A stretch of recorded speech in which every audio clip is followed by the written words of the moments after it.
ಪಲ್ಲವ ಸಾಮ್ರಾಟನ ಅರಮನೆ. ರಾಜ ಶಿವಸ್ಕಂದವರ್ಮ ಮತ್ತು ಅವನ ರಾಜಸಭೆ. Camera roll action.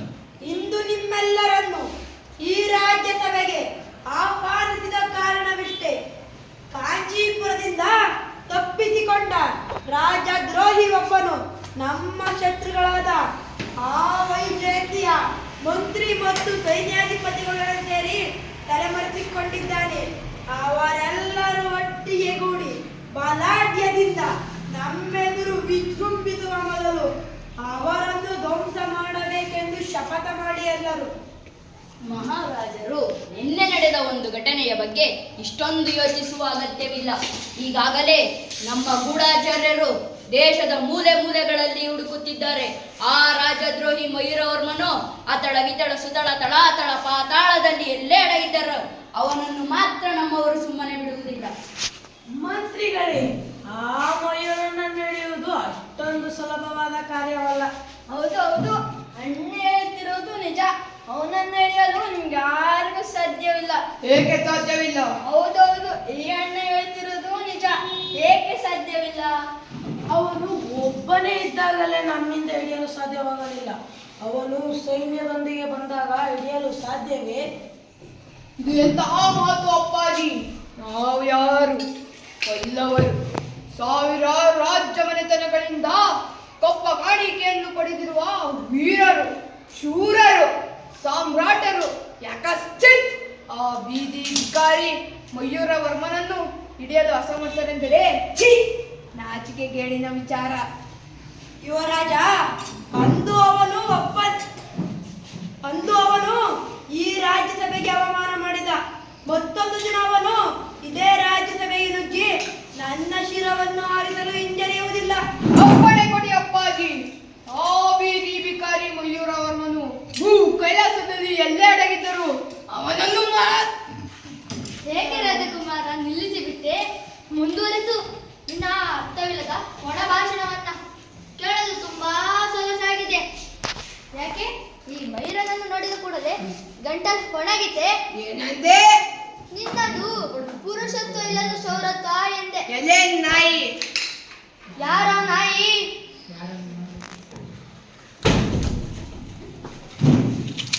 ಮಂತ್ರಿಗಳೇ,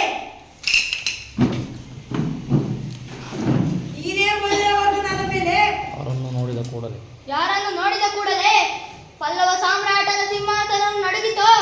ಯಾರ ಮುಖವನ್ನು ನೋಡಿದ ಕೂಡಲೇ ರಾಜಪುತ್ರನ ಗಂಟಲು ಒಣಗಿತೋ? ಆ ಮಯೂರವರ್ಮ ನಾನೇ.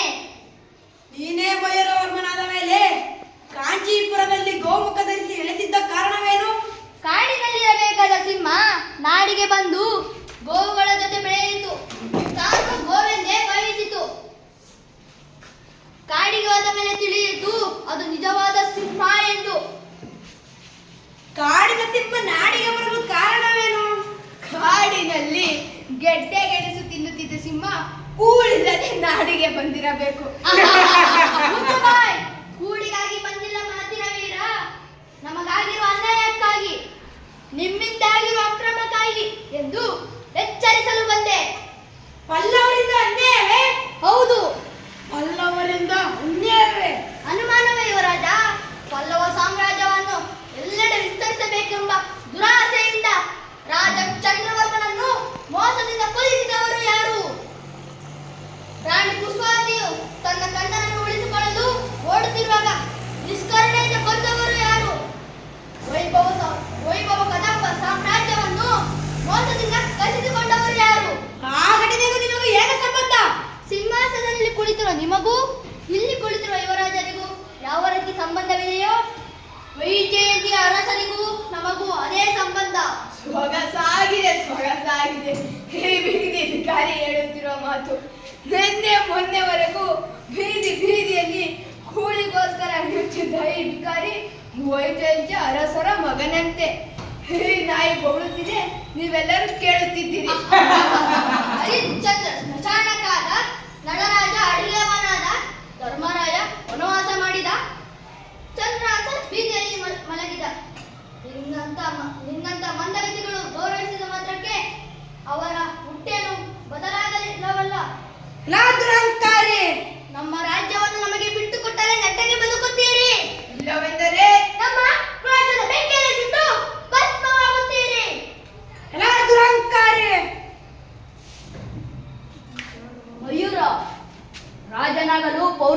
ಇದ್ದರೆ ಸಾಕಾಗದು, 64 ವಿದ್ಯೆಗಳಲ್ಲಿ ಪಾರಂಗತನಾಗಿರಬೇಕು.